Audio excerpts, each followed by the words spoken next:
네, 은혜 많이 받으셨습니까? 앞에 3강의 주제 강의를 통해 많은 은혜 주신 하나님께 감사드립니다. 말씀을 통해 저도 은혜를 많이 받은 것 같습니다.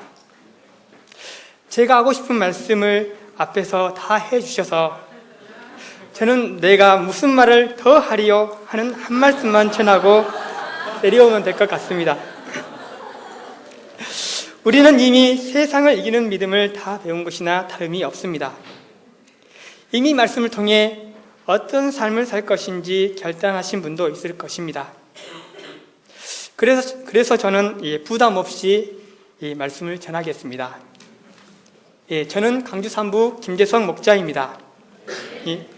오늘 저와 여러분이 볼 말씀은 세상을 이기는 믿음입니다. 믿음은 바라는 것들의 실상이요 보이지 않는 것들의 증거입니다. 세상을 이기는 믿음 또한 이 말씀 안에 다 들어 있습니다. 우리가 바랄 수 없는 중에 바라고 믿는 것이 믿음입니다. 이 시간 믿음의 승리들을 통해 구체적으로 세상을 이기는 믿음이 무엇인지 배울 수 있기를 기도합니다. 파트 1 믿음으로 29, 31절에는 믿음으로 행한 세 가지 사건이 나옵니다. 모세와 이스라엘 백성들이 홍해를 건넌 사건과 여리고성을 무너뜨린 사건, 그리고 기생 라합이 정탐꾼을 평안히 영접한 사건입니다. 이 사건 속에서 말하는 믿음으로의 의미가 무엇인지 발견하고 이 믿음을 배울 수 있기를 기도합니다. 29절을 보십시오.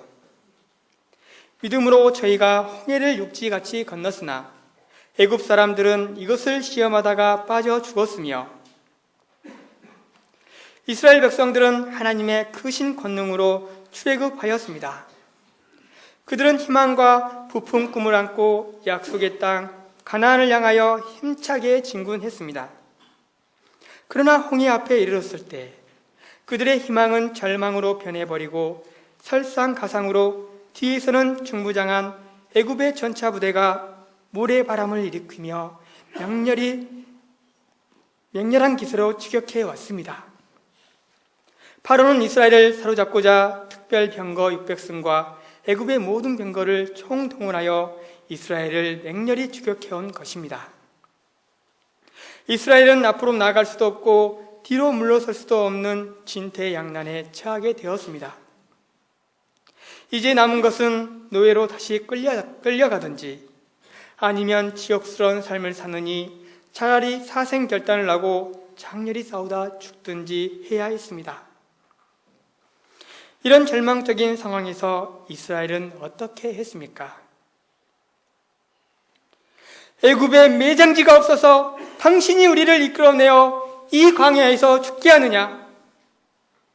애굽 사람을 섬기는 것이 광야에서 죽는 것보다 낫겠노라. 그들은 모세를 원망하기 시작했습니다. 어떻게 이들이 이럴 수 있습니까? 이런 이스라엘에게서 어떤 믿음을 찾을 수 있는 것입니까? 그들은 상한 갈대마냥 연약하였고 꺼져가는 심지 마냥 죄송합니다. 꺼져가는 심지 마냥 부담스러운 존재들이었습니다. 그런데 이런 연약한 자들도 믿음으로 홍해를 건넜다고 히브리서 저자는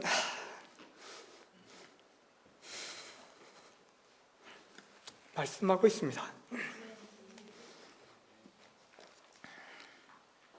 과연 그들은 어떤 믿음을 가진 것입니까? 이들은 하나님께서 자신들을 구원하시기 위해 애굽 가운데 10재앙을 내리신 것을 보았습니다. 또한 구름 기둥과 불 기둥 가운데 그들을 인도해내신 하나님의 능력을 체험했던 사람들입니다. 그러나 뿌리 깊은 노예 근성으로 인해 현실의 문제 앞에 그들은 죄의 본성대로 행할 수밖에 없었습니다. 그들에게 믿음은 있었지만 아직 훈련받지 못한 어리고 여린 믿음이었습니다. 그럴 때 자신을 구원해 내신 권능의 하나님보다 홍해와 맹렬히 추격해오는 바로의 전차를 더 크게 여겼습니다. 우리는 기적을 체험하면 믿음이 쑥쑥 성장할 것이라 생각합니다. 그러나 큰 기적을 체험하는 것과 믿음의 성장은 비례하지 않습니다. 또 처음부터 좋은 믿음은 없습니다. 믿음은 실패 속에서도 다시금 주님을 바라보는 반복 훈련을 통해 연단됩니다. 모세는 이렇게 믿음이 흔들리고 있는 이스라엘을 어떻게 도왔습니까? 너희는 두려워하지 말고 가만히 서서 여호와께서 오늘 너희를 위하여 행하시는 구원을 보라. 너희가 오늘 본 애굽 사람을 영원히 다시 보지 아니하리라. 여호와께서 너희를 위하여 싸우시리니 너희는 가만히 있을지니라. 모세는 이스라엘로 하여금 전능하신 하나님을 다시금 의지하도록 하였습니다. 모세는 하나님을 온전히 믿었습니다. 그는 하나님과 깊은 신뢰 속에서 하나님이 이런 상황을 만들 때는 다 이유가 있음을 믿었습니다. 그럴 때 그는 큰 권능 가운데 이스라엘을 인도해 내신 하나님을 의지하여 믿음의 선포를 한 것입니다. 이처럼 믿음 위에 선 한 사람의 리더가 중요합니다. 리더가 하나님 앞에 굳게 서서 주님을 바라보도록 도울 때 믿음의 역사가 일어납니다. 그럴 때 이스라엘은 다시금 하나님을 바라볼 수 있었습니다. 그들은 현실 문제 앞에 두려움에 빠져있던 눈을 들어 살아계신 하나님, 불기둥과 구름기둥 가운데 여전히 그들을 인도하고 계시는 하나님을 바라보게 되었습니다. 그들이 단순히 하나님을 바라보았을 때 하나님은 이를 그들의 믿음으로 인정해 주셨습니다. 우리는 한참 은혜가 있다가도 문제 앞에만 서면 모세이고 싶지만 사실은 이스라엘과 같이 오도방정을 떨 수밖에 없는 연약한 자들입니다. 현실이 힘들고 더 이상 길이 없다고 여길수록 하나님 앞에 엎드리기보다 도리어 죄의 본성대로 행하고 마음을 완악하게 합니다. 하지만 그럴수록 오히려 현실 문제에 갇혀 죽을 것 같은 공포와 고통을 맛보게 됩니다. 우리는 이럴 때일수록 믿음으로 살아계신 하나님을 바라보아야 합니다.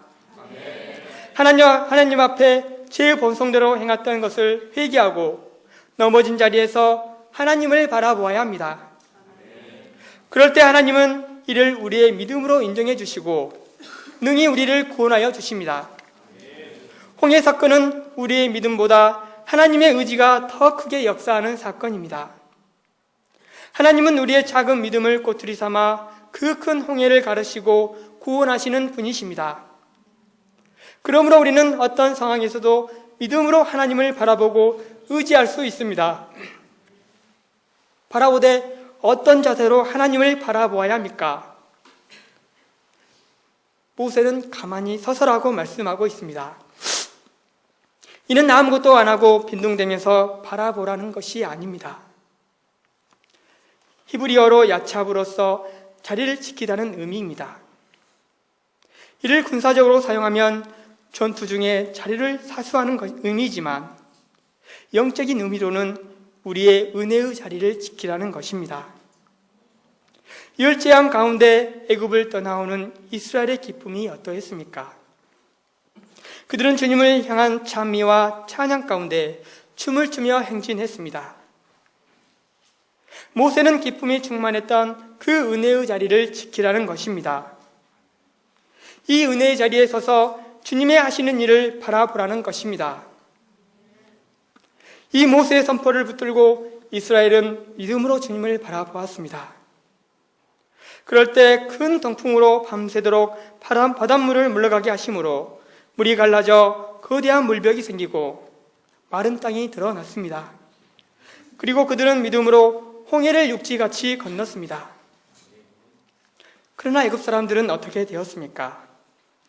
애굽 사람들은 이것을 시험하다가 빠져 죽었으며 그들은 노예 백성이 건너는데 선진국 백성인 우리가 못 건너랴.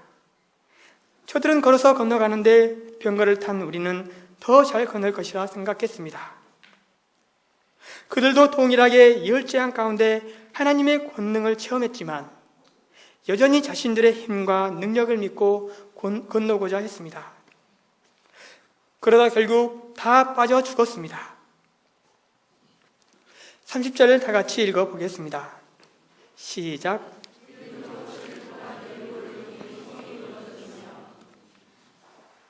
두 번째 믿음의 사건은 여리고성 정복 전쟁입니다.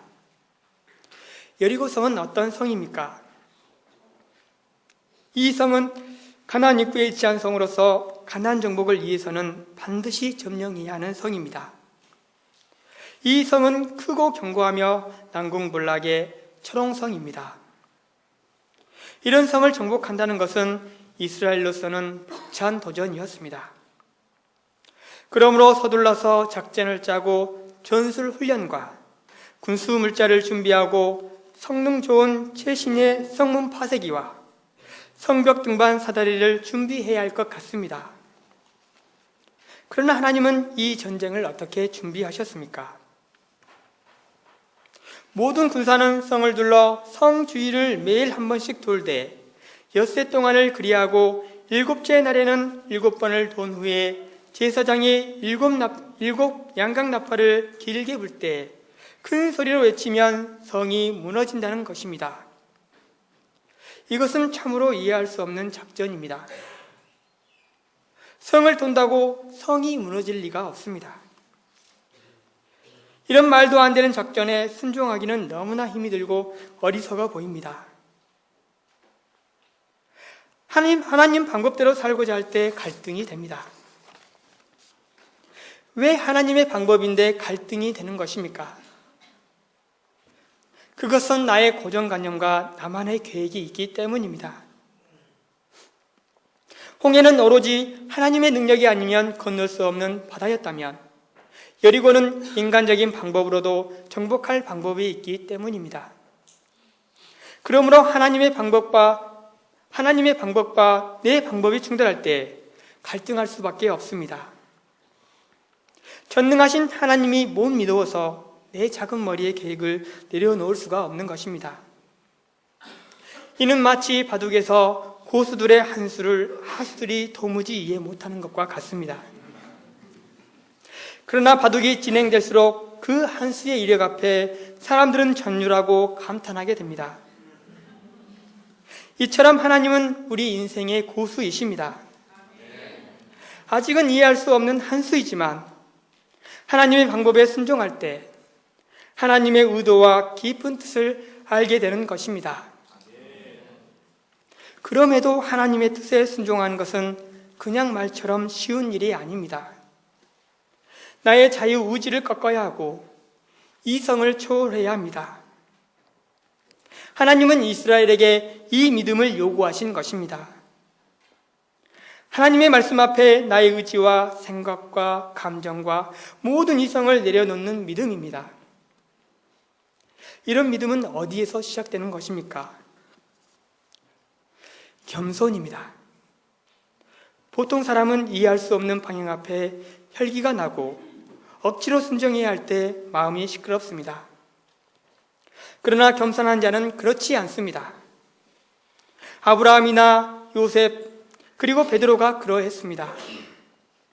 아브라함은 모리아 산에서 독자 이삭을 번제로 바치라는 하나님의 청천벽력과 같은 말씀 앞에 그는 3일 길을 가면서도 마음이 조금도 요동하지 않았습니다. 그는 하나님 말씀 앞에 흉내만 내지 않고 완전한 순종을 드렸습니다.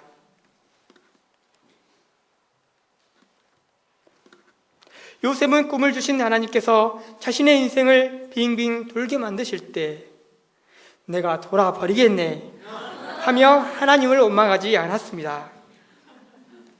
그는 언제나 하나님을 신뢰함으로 그의 자리에서 하나님을 경외하고 하나님 앞에 최선을 다했습니다.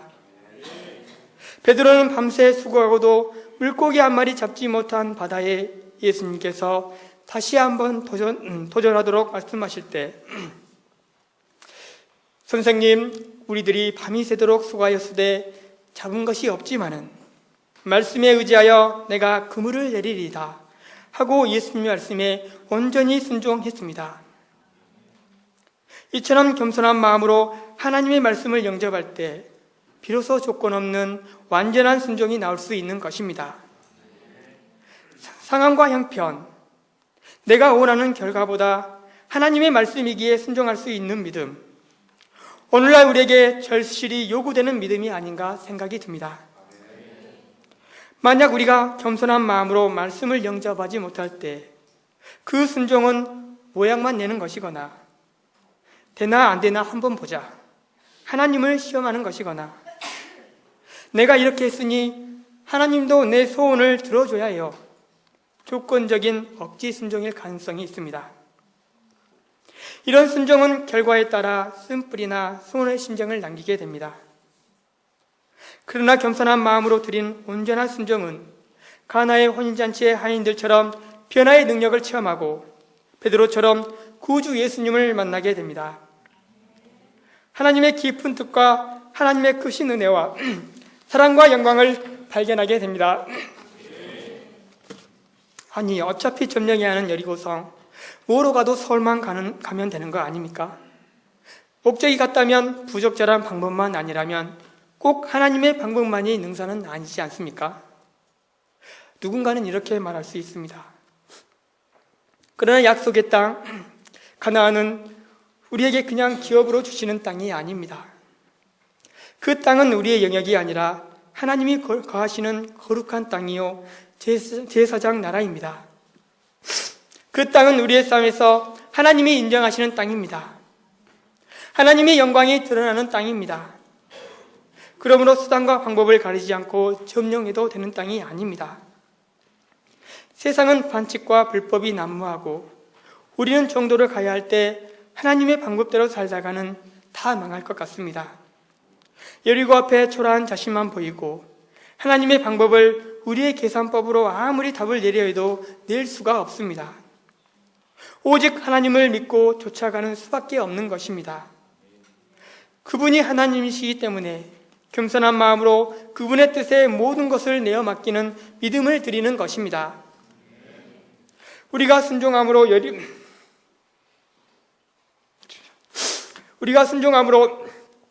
여리고를 돈다고 여리고 성벽이 조금씩 금이 가고 무너질 징조가 보였으면 좋겠지만 실제로는 그렇지 않습니다. 여전히 여리고는 건재합니다. 그러나 하나님의 놀라운 비밀은 여리고성에 일어나는 것이 아니라 순종하는 자들의 내면에 일어납니다. 여리고를 도는 동안 하나님을 바라보게 됩니다. 하나님 앞에 갈등도 하고 씨름도 하지만 결국 내려놓고 순종하는 동안 마음에 여리고와 같았던 불가능의 성벽이 무너지기 시작하고 여리고 앞에 초라한 자신을 보는 것이 아니라 하나님 앞에 초라한 여리고를 보게 되는 것입니다. 우리의 눈이 하나님을 발견할 때 여리고는 무너지게 됩니다. 이것이 영적 싸움입니다. 이 싸움을 통해 승리한 전공은 하나님의 영광이 됩니다. 이 영적 싸움을 이룬 우리의 가정은 하나님의 거하시는 집이 되고 우리의 직장과 캠퍼스는 하나님이 복 주시는 기업이 되는 것입니다. 하나님은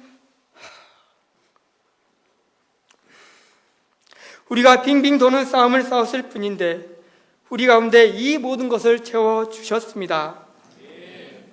세상 사람들은 자신의 보잘것없는 능력을 의지하고 살지만 우리는 이 하나님의 은혜로 사는 것입니다.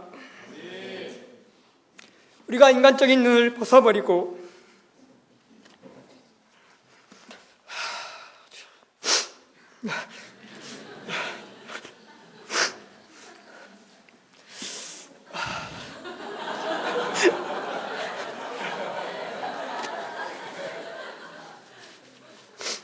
죄송합니다.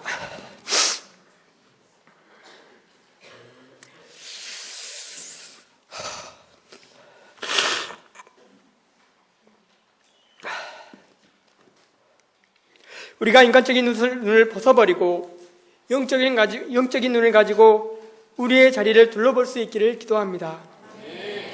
우리 안에 채우신 은혜와 그 안에 빛나는 하나님의 영광을 발견하고 지금도 돌고 있는 여리고성을 묵묵히 감사함과 순종함으로 돌 수 있기를 기도합니다. 우리 안에 갈등이 있다는 것은 우리 안에 여전히 믿음의 불씨가 있다는 것입니다. 하나님 편에 서서 이 갈등을 승리하시기 바랍니다. 그럴 때 세상을 이기는 믿음을 체험하게 됩니다. 31절을 보십시오.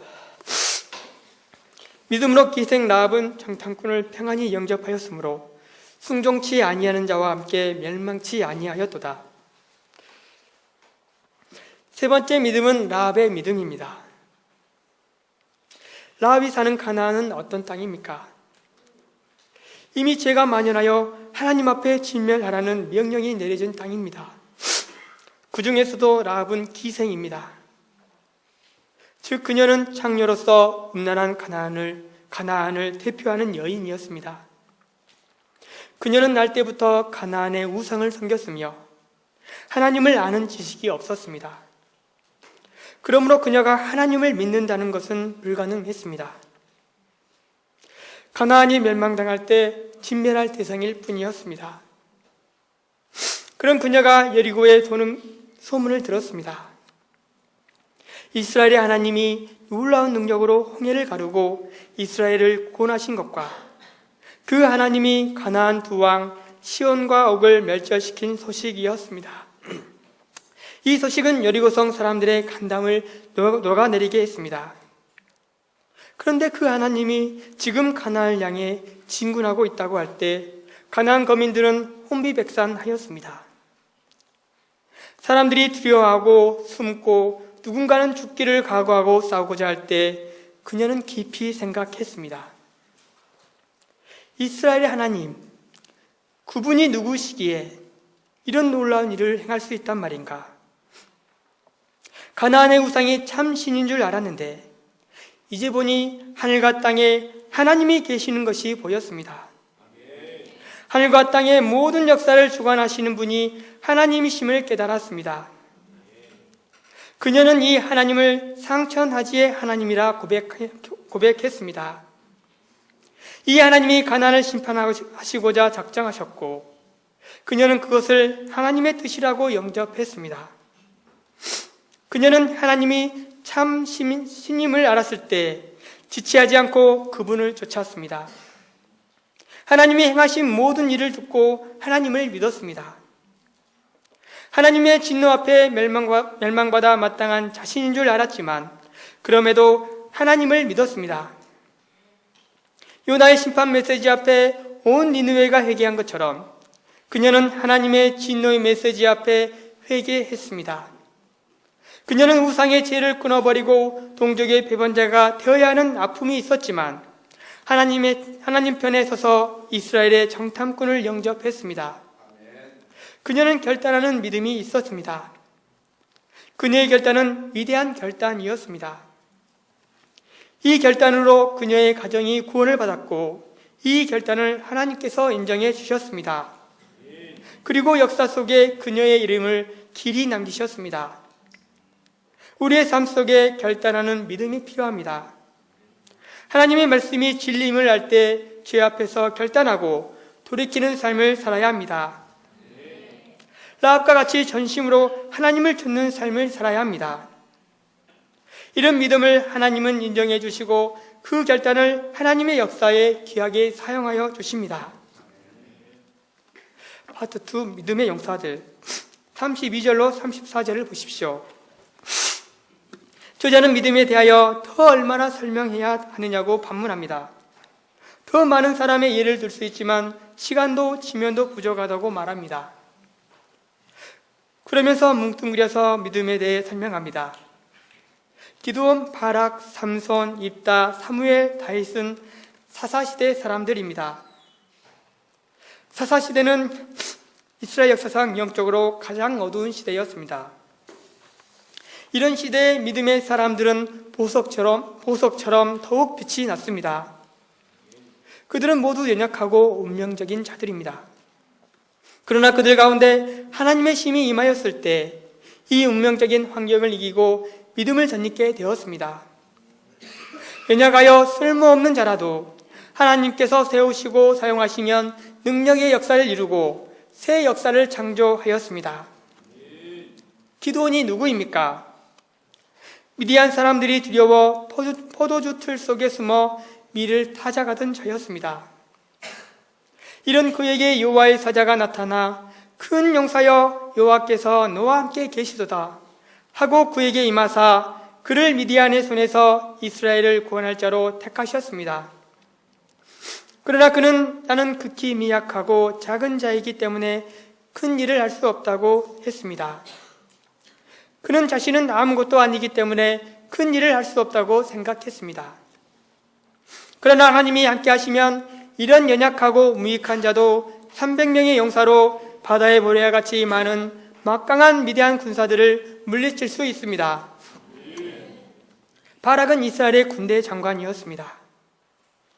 그러나 그는 시스라가 쳐들어오자 두려워 여선지자 두보라의 치맛자락을 붙들고 당신이 나와 함께 가지 아니하면 내가 가지 않겠노라 바락바락 소리만 질렀습니다. 그 역시 내면이 연약했으나 하나님이 함께 하실 때 두려움을 극복하고 싸워서 승리했습니다. 삼손은 나실인이었고 힘이 센 장사였습니다. 그러나 그가 육신의 정욕에 빠졌을 때 여우 같은 드릴라에게 홀려 머리털이 깎이고 두 눈이 뽑히는 수모를 당하고 원수들의 놀이개감으로 전락하고 말았습니다. 그러나 그가 회개함으로 하나님께 간구했습니다. 하나님이여 구하옵나니 이번만 나를 강하게 하옵소서. 진실하게 구할 때 그에게 이로부터 능력이 임하였고 그는 자신이 묶였던 기둥을 쓰러뜨려 수많은 블레셋 사람들과 함께 죽음으로 원수를 갚을 수 있었습니다. 입다는 서자라는 인간 조건 때문에 비관적인 인생을 살고 있었습니다. 그러나 그 역시 믿음으로 이스라엘을 구원하는 지도자가 될 수 있었습니다.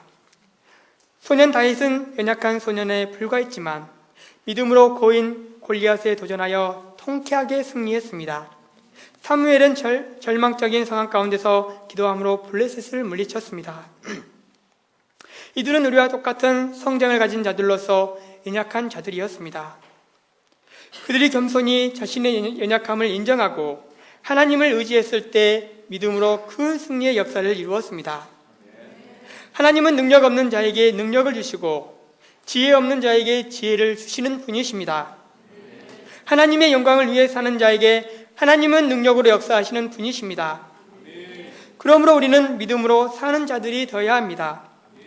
우리의 삶의 영역을 믿음으로 하나님의 역사로 만들어 가야 합니다. 나의 전공, 나의 장래, 나의 가정, 나의 직장이 하나님의 능력으로 충만할 수 있기를 기도합니다. 35절로 38절을 보십시오. 여자들은 자기의 죽은 자를 부활로 받기도 하며 또 어떤 이들은 더 좋은 부활을 얻고자 하여 악형을 받되 구차에 면하지 아니했습니다. 또 어떤 이들은 희롱과 채찍질 뿐 아니라 결박과 옥에 갇히는 시험도 받았으며 돌로 치는 것과 톱으로 켜는 것과 시험과 칼에 죽는 것을 당하고 양과 염소 가죽을 입고 유리하여 궁핍과 환난과 학대를 받았습니다. 이들은 자신들의 잘못으로 인해 이렇게 가련하고 처참하게 된 것이 아닙니다. 이들이 고통받는 이유는 하나님을 믿고 예수님을 주요 그리스도로 고백하며 살고자 했기 때문입니다. 만일 그들이 믿음으로 살기를 거부하고 세상과 타협을 했더라면 적어도 고통 가운데 조롱과 핍박을 받으며 살지는 않았을 것입니다.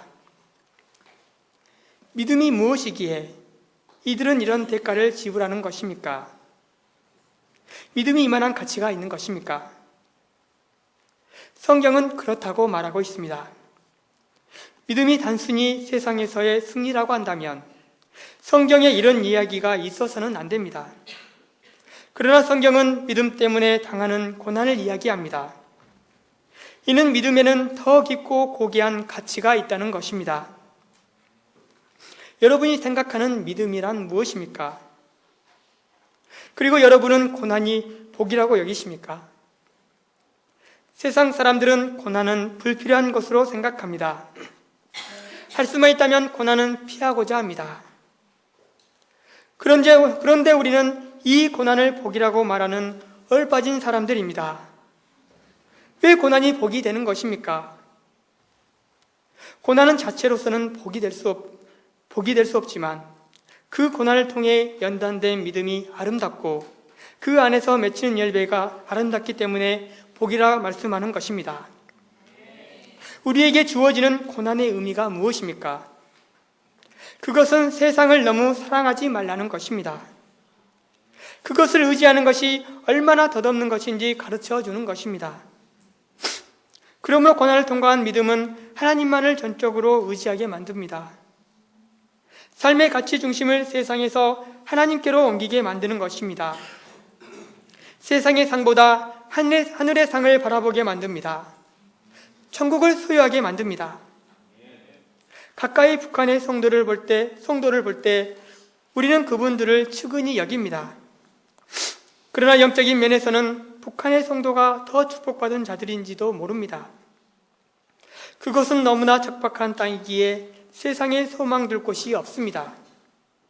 이런 곳에서 오히려 영적인 열매가 아름답습니다. 그들이 맺는 열매는 극상품 포도 열매입니다. 그들은 하루하루가 하나님의 기적의 연속입니다. 하나님의 은혜가 아니면 하루도 살기 힘이 듭니다. 그래서 그들은 하나님을 가까이 느끼며 살아갑니다. 성경 한 기절로 눈물을 흘리며 하나님의 은혜에 감사합니다. 찬송 가운데 임재하시는 하나님을 느끼고 모든 필요를 기도하지 않고는 채울 수가 없습니다. 이것이 고난이 주는 복입니다. 그리고 이것이 상 주심을 바라보는 믿음입니다. 이 믿음은 세상 어떤 것보다 하나님만을 사랑하는 믿음인 것입니다. 그런데 우리의 삶은 어떻습니까? 많은 부분의 만족을 하나님보다 세상의 좋은 것들로 채워가고 있습니다. 하나님으로부터 누릴 기쁨을 세상에서 누리고 있습니다. 기도하지 않아도 우리의 필요를 얼마든지 채울 수 있습니다. 하나님의 은혜가 아니어도 그럭저럭 살만하고 하나님이 주는 기쁨과 비슷한 세상의 기쁨으로 만족합니다. 그리고 이것을 축복이라고 여깁니다. 기도할 때도 이런 복을 간구합니다. 그러므로 기도의 응답이 없고 우리의 삶에 영적 스피릿이 사라져가는 것입니다. 우리 가운데 고난이 필요한 것은 세상을 너무 사랑하지 말아야 하기 때문입니다. 세상은 입에 발린 사탕과 같습니다. 잠깐은 달콤하지만 이내 사라져 버릴 것들입니다. 이것으로 만족하고 살아간다면 우리는 여전히 어린아이 신앙을 벗어날 수가 없습니다. 하나님은 우리를 사탕 하나 물려주시려고 택하신 분이 아니십니다. 하나님은 우리를 하나님 나라 거룩한 백성, 왕같은 제사장 삼고자 하십니다. 우리가 짜잔한 사탕에 만족하는 자가 아니라 더 큰 상금을 바라봄으로 믿음으로 고난을 감당할 수 있기를 기도합니다. 세상 사람들은 고난 앞에 패배의 인생, 낙오의 인생, 비참한 인생이 되지만 우리는 고난 안에서 진정한 의미에서 승리의 인생을 산 자들이 됩니다. 이런 자를 세상이 감당하지 못합니다. 사도 바울은 이런 자들을 가리켜 다음과 같이 표현했습니다. 우리는 속이는 자 같으나 참되고 무명한 자 같으나 유명한 자요, 죽은 자 같으나 보라 우리가 살아있고 징계를 받는 자 같으나 죽임을 당하지 아니하고 근심하는 자 같으나 항상 기뻐하고 가난한 자 같으나 많은 사람을 부요하게 하고 아무것도 없는 자 같으나 모든 것을 가진 자로다. 39절을 보십시오. 이 사람들이 다 믿음으로 말미암아 증거를 받았으나 약속을 받지 못하였으니 믿음의 선진들은 어떤 형편 가운데서도 끝까지 믿음으로 삶으로 그 믿음을 인정받았습니다. 그들은 믿음으로 하나님을 기쁘시게 했습니다. 그들은 구체적으로 손에 잡히는 것이 없어도 끝까지 믿음으로 살았습니다. 여기서 볼 때 약속을 받는 것보다 믿음의 사람으로 인정받는 것이 더 중요함을 배우게 됩니다. 여기서 약속은 예수 그리스도를 가리킵니다. 신약의 크리스찬들은 예수님을 믿음으로 더 좋은 것을 받았습니다. 구약의 믿음의 선진들은 오실 메시아를 바라보고 살았으며 신약의 크리스찬들은 오신 메시아를 바라보고 살아갑니다. 하나님은 예수 그리스도로 말미암아 구약의 선진들과 오늘날에 우리가 합하여 온전함을 이루고자 계획하셨습니다. 저는 말씀을 감당할 때마다 쉽게 말씀을 감당하지는 못합니다. 그러나 말씀을 연구할 때마다 주시는 은혜와 내면을 정렬하게 만드는 기쁨 때문에 여러 사람의 애간장을 타게 만들면서도 매번 수양의 말씀을 거절하지 않고 감당하게 됩니다. 이번 수양의 말씀을 감당하는 것도 쉽지는 않았습니다. 그러나 저는 말씀을 감당하며 직장 안에 뒤어진 어두운 문제를 해결해 나갈 때 힘이 나고 세상의 가치관대로 혈과 육의 싸움을 싸우지 않고 스스로 영적 싸움을 싸울 수 있었습니다. 저는 이런 저의 모습을 보면서 스스로 디게내하고 이것이 말씀 앞에 사는 인생이라는 것을 깨닫고 감사가 되었습니다. 또 밤잠을 자지 못하며 말씀을 감당할 때 제가 육신의 양식을 위해서도 밤잠을 자지 못하지만 영의 양식을 얻기 위해서도 밤잠을 자지 못하는 자임을 알았습니다. 제가 세상 일에만 올인하지 않고 영적인 일에도 똑같은 수고를 감당하고 있다는 것이 은혜가 되었습니다.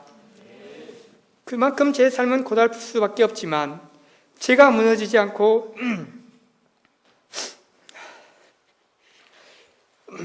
여전히 은혜 가운데 거할 수 있는 비결은 이 말씀의 은혜가 저를 붙들고 있기 때문입니다. 저는 믿음으로 사는 삶이 바로 이런 것이라고 생각합니다. 저의 변화되어 가는 모습을 보는 즐거움과 세상의 풍파 앞에 흔들리지 않고 오히려 영적인 것을 사모하는 제 삶이 감사가 됩니다. 저는 밤에 운전을 하는 일을 합니다. 제 직업을 사람들은 별로 좋아하지 않습니다. 그러나 저는 이 직업을 감사하고 또 사명감을 가지고 감당하고 있습니다. 제게 직업은 물질 자립의 수단일 뿐 그 어떤 의미를 부여하지는 않습니다.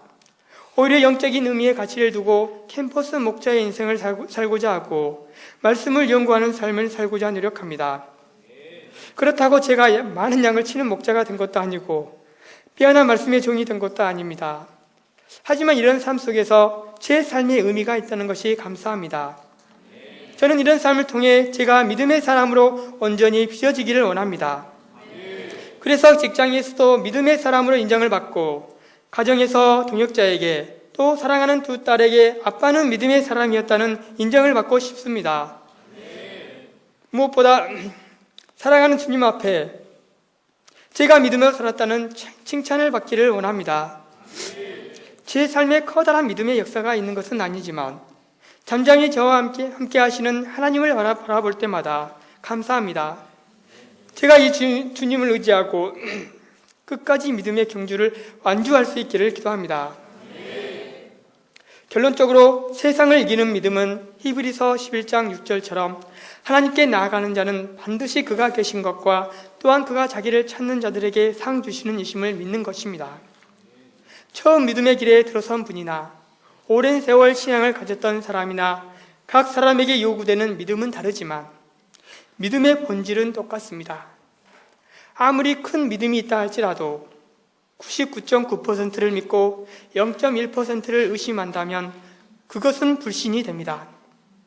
그러나 아무리 작은 믿음이라도 온전히 믿을 때 능력의 역사가 일어납니다. 우리가 하나님을 온전히 믿는 믿음으로 하나님을 기쁘시게 하는 자가 될 수 있기를 기도합니다. 또한 고난을 감당할 만한 믿음의 분량까지 성장함으로 세상이 아닌 하나님 나라의 소망을 두는 거룩한 삶을 살 수 있기를 기도합니다. 제가 기도하고 마치겠습니다. 사랑과 은혜가 충만하신 하나님 아버지 감사합니다. 오늘 선진들의 믿음의 승리를 통해 세상을 이기는 믿음을 배웠습니다. 믿음은 바라는 것들의 실상이요 보이지 않는 것들의 증거입니다. 또 하나님께 나아가는 자는 반드시 그가 계신 것과 또한 그가 자기를 찾는 자들에게 상 주시는 이심을 믿어야 합니다. 저희가 이 믿음 가운데 나아갈 때 세상을 이기는 믿음을 덧입게 됨을 배웠습니다. 저희가 세상 가운데 나갈 때 각자의 처한 형편과 믿음은 다르지만 저희가 이 말씀을 붙잡고 믿음으로 살아갈 수 있기를 기도합니다. 이를 통해 믿음의 승리를 체험하고 주님께 영광 돌릴 수 있기를 기도합니다. 예수님 이름으로 기도합니다. 아멘.